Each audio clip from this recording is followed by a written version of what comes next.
So Richard, thanks. Cybersecurity Canon is about the books security professionals should read. So in the canon is network security monitoring. And maybe just to start off, tell us how you came to write that, what led to it, and take it from there. Sure. Well, thank you for the opportunity to be here, and I appreciate everyone who voted for me to be included in the canon and the March Madness bracket that was created. The book that was nominated and that was accepted was The Practice of Network Security Monitoring. Yeah. Yep. That's my fourth book. The first one was The Tao of Network Security Monitoring, which came out in the summer of 2004.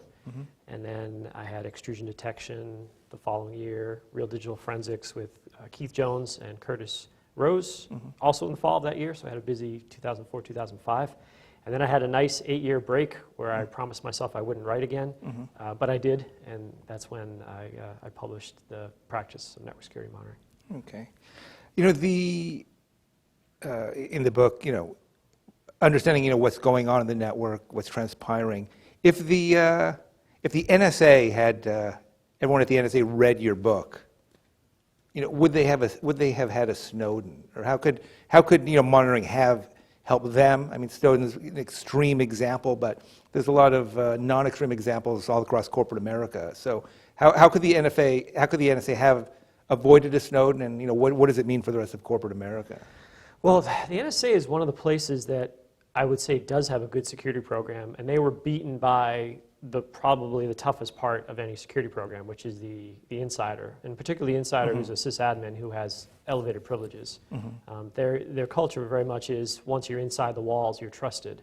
Now that's been changed, and even at the time of Snowden, there were programs in place to find insiders, and Snowden moved to one of the few places left in the agency that didn't have the insider monitoring program that would have caught him. Right.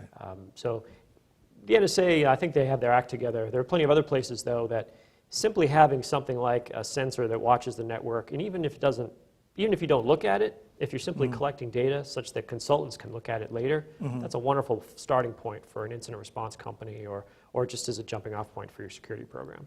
Right. I mean, insider threats are always the biggest challenge because your insider is your greatest asset, and the other side all you need is one bad apple. So how would you, what's a perfect example of how do companies effectively use monitoring to counteract the insider threat? What are it's a massive program. Is it the top 3 things they could do to get up and running? Well, I tend to believe for the most part employees are trustworthy, and that you are more likely, I think statistically this has been shown despite some statistics get floated around every once in a while, but statistically you are more likely to get hacked by an outsider, and the outsider is more likely to phish one of your employees who, through no real malice, falls victim to it, and as a result grants an outsider access to the network, or to not even to a network these days. It can be to some cloud resource simply by a username or password.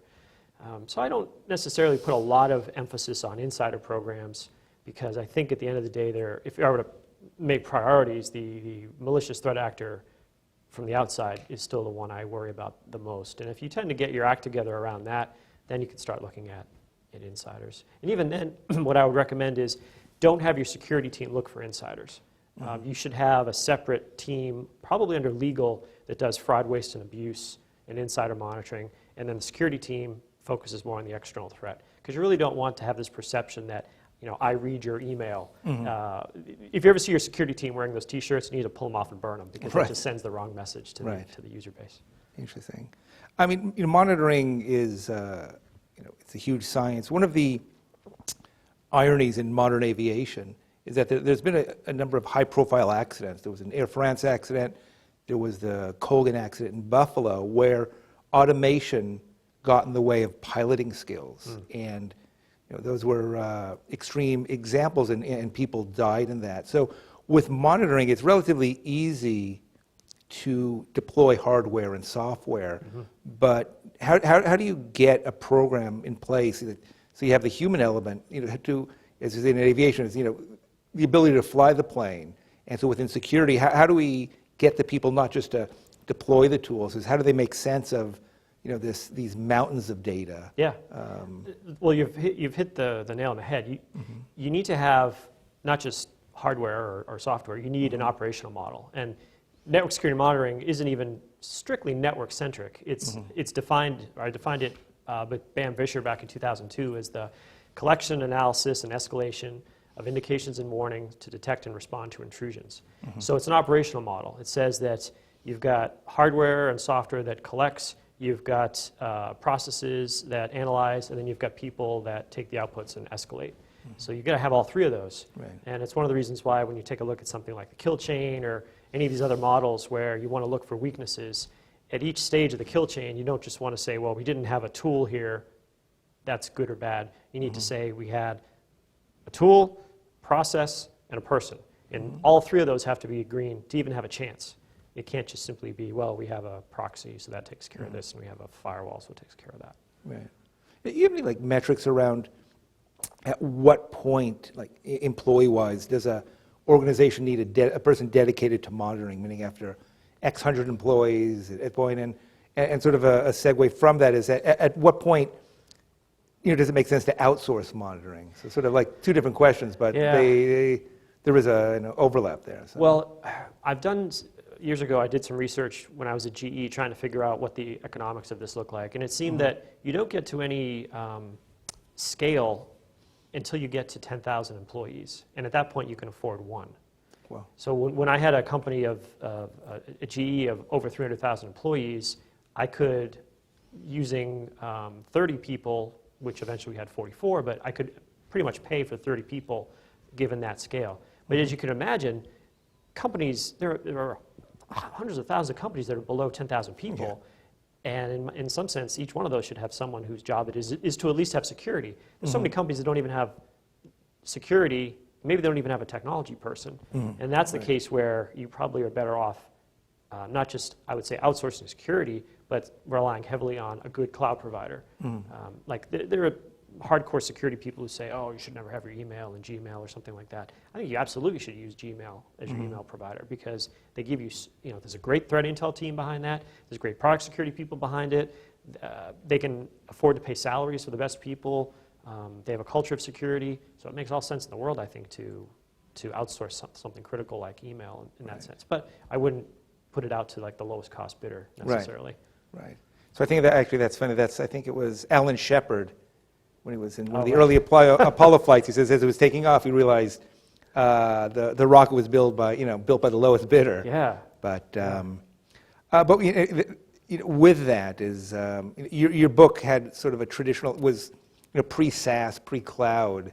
Now how do you take that model and move it to cloud-based? I mean, certain core aspects are the same, but how much is monitoring different, whether it's in your own data center or somewhere within AWS or any other cloud provider? Yeah. So at the end of the book, I do speculate about some of that, but you don't want to simply say, well, I have a cloud environment, so that means I need to put in cloud sensors or something like that. Now, some people do choose to do that, but I think you need to think more in terms of the methodology and less in terms of the mechanics.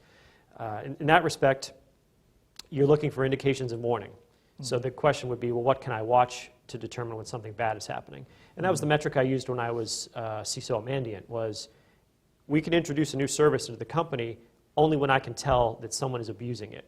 And that didn't mean it had to be visible by my NSM sensors or it had to have antivirus.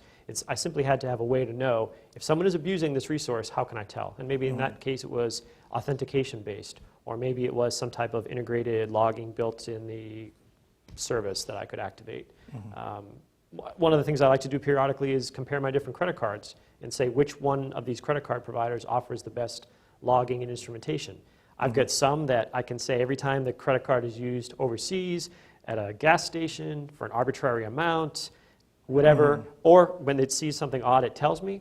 I've got other credit cards. I could go spend $5,000 on car repairs and it wouldn't even blink. It doesn't even register. I mean, obviously the charge goes through, but there's no special alert that fires or anything like that. So that's one way you can use that thinking when you're using cloud providers too. Right. Okay.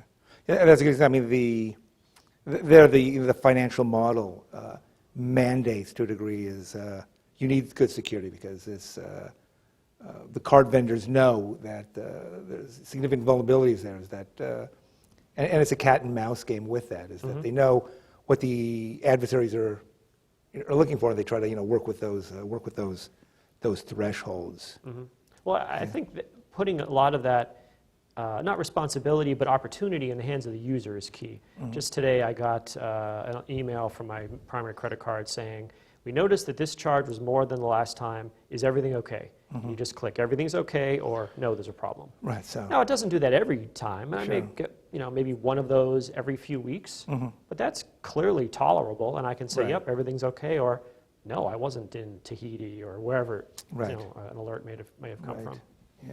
Actually, one thing it's funny is like when you go overseas now, you have to let your credit card company know because when you don't want to go to London, have it denied, and try to call an 800 number. And, Yes, but some in of them Paris. monitor to see what if you use the same card to buy your plane tickets. They know you're Okay. overseas. Sure, That happened okay. to me recently. Right. Okay. deep learning. Absolutely, yeah. Yeah, sort of with that at at RSA this year, there was a number of buzzwords. AI, machine learning, deep learning. Generally, it takes a few years. 8 years ago, cloud was the buzzword. So, Yeah.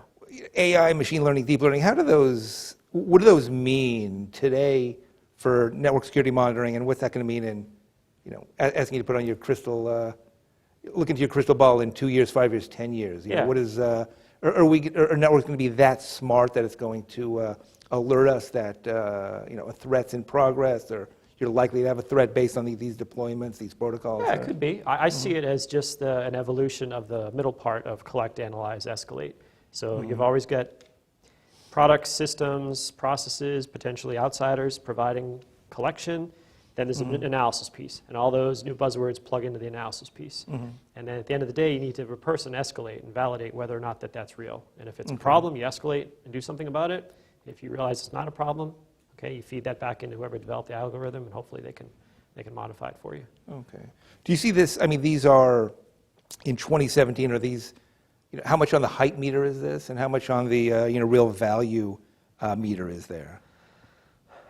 My instinct says that it's way high on the hype meter, but there has to be something hot, and that's apparently what it is right now. Okay. Yeah. Even salespeople need to make their quotas. That's right. Yeah. Right. And so,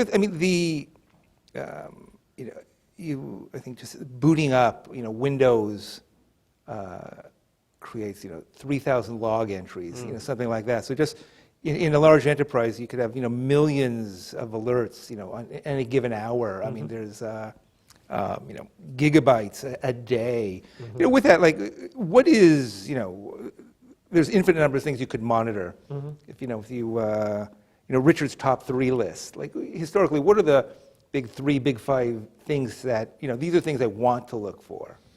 I don't know if I have any sort of, I think in terms of my data types, I've always argued for full packet, session data, and then any type of alert data.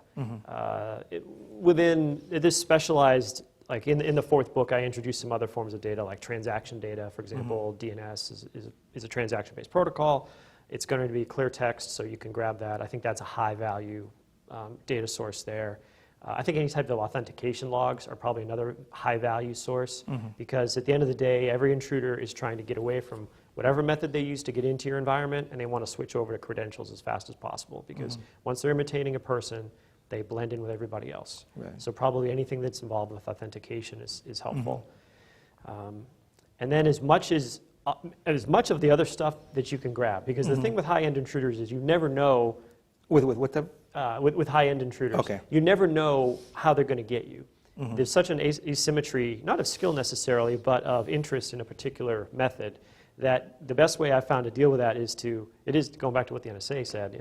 I can't remember if it was General Alexander said it, but you collect everything and then we figure out what it means. Yeah, so. That really works in the enterprise too, Okay. Assuming you're doing it legally and keeping to your technical bounds. But Right. Can't let the 4th Amendment get in the way. well, and that's where you want to make sure that you do separate the fraud people Sure. and the waste people from the security people, so that when the security team rolls in, I'm here to help you. I'm not here to spy on your email Sure. and web browsing. Right. Getting back to that point, you said, is assuming I use my credit card and I'm buying that ticket to London, I check in the hotel in London, then and doing that is how does the card companies are technology companies? How does a a company who doesn't have the sophistication and depth of security employees like a Visa, MasterCard, Discover, how would they integrate massive separate systems like that? I mean, yeah, well, it's a tough question. Yeah. I think at a certain point, you need to outsource that. There's a middle ground these days with the so-called security orchestration, which can be a huge time saver for a lot of people. Right. In the very old days in the Air Force, we did it by sense almost. You would manually review all this data, and you would get a sense of what was normal for a certain Air Force base. And when you saw that a certain sysadmin was outside of your perceived bounds for what was normal for that person, you'd say, this doesn't look right. Right. Yeah, Yeah. It's a tough situation. Yeah, I mean, sort of, Amazon does a good job. Target does a good job because they're able to, collect a lot of data. But in that's a challenge in the enterprise is that type of monitoring. Is saying, this guy's, in HR, they're looking, but yeah. Well, you never know. I mean, Target has one of the world's premier security teams, and I wouldn't be surprised if they're using some of the algorithms, or at least talking to the people on the retail side. I think it's the same thing with Amazon, right? Yeah. Amazon is right up the street here, or the AWS is right up the street, and their security team is probably talking to the retail people to figure out what algorithms they can repurpose. Okay. I mean, just as yesterday there was the Google, the Gmail attack with that sort of took the internet by storm. I mean, is there how would monitoring? Is there anything companies could do to get in front of something like that? Because that just completely out of the blue, and suddenly you've got all these people, taking an innocuous email from a supposedly trusted sender, then the credentials go out.